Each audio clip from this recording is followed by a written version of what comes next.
Hello everyone. आज sir APJ Abdul Kalam sir इनकी पुण्यतिथि है। आज ही की इनकी डेथ हो गई थी, तो आज इनके एक कोट के साथ शुरुआत करते हैं। इनकी कोट है, you have to dream before your dreams can come true. मतलब आपको पहले सपना देखना चाहिए। अगर आप अपना सपना पूरा करना चाहते हो तो पहले आपको सपने देखने आना चाहिए। ओके दोस्तों, आज हम आरपीएससी सेकेंड ग्रेड टीचर का जो साइंस का जो पेपर है वो सॉल्व करेंगे। शुरुआत हम फिजिक्स के साथ करेंगे। तो ये वाला जो पेपर 2018 का, ये हम आज सॉल्व करेंगे। इसमें फर्स्ट क्वेश्चन है, if our disc has moment of inertia I about the axis which is tangential and in plane of the disc, then the moment of inertia about the axis which is tangential and perpendicular to its plane will be. मतलब अगर आई एक moment of inertia है, वो frame के अंदर भी है और टेंजेंशियल भी है, तो उस आई के अकॉर्डिंग आपको परपेंडिकुलर मोमेंट ऑफ इनर्शिया निकालना है। तो सबसे पहले हम क्या करेंगे, ये पता करेंगे कि मोमेंट ऑफ इनर्शिया होता क्या है।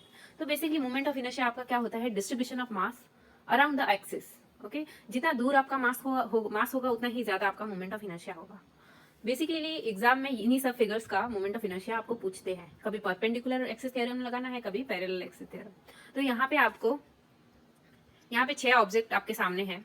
इसमें से रिंग और होलो सिलेंडर, इनका मोमेंट ऑफ इनर्शिया हमेशा सेम रहेगा। सॉलिड डिस्क और सॉलिड सिलेंडर का मोमेंट ऑफ इनर्शिया हमेशा सेम आएगा।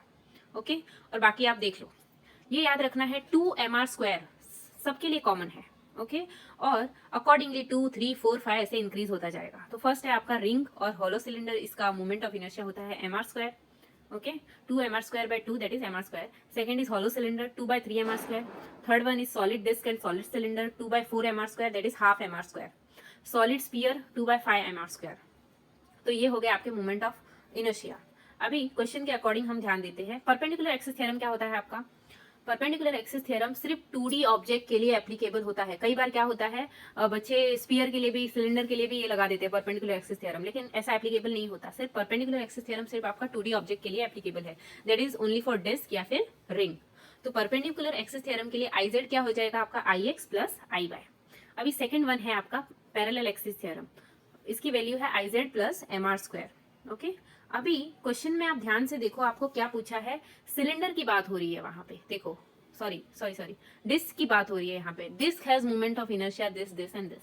तो फर्स्टली आपको क्या दिया गया है, आपको पैरेलल एक टेंजेंशियल एक्सिस आई दिया गया है, उसके परपेंडिकुलर आपको मोमेंट ऑफ इनर्शिया निकालना है। इतना सिंपल ही क्वेश्चन है। तो फर्स्ट ऑफ ऑल आप क्या करोगे, आई टेंजेंशियल निकाल लोगे। आई टेंजेंशियल आपका क्या आ जाएगा, IY प्लस mr²। अभी IY जो डिस्क के लिए क्या होता है, mr²/2 अभी हमने देखा, प्लस mr², तो आपका आई टेंजेंशियल आ जाएगा 5/4 mr²। देन आप क्या करोगे, ये आई टेंजेंशियल कौन से एक्सिस, y एक्सिस के लिए आ गया आपका पैरेलल एक्सिस थ्योरम लगाया, तो y एक्सिस के लिए पैरेलल ये आ गया।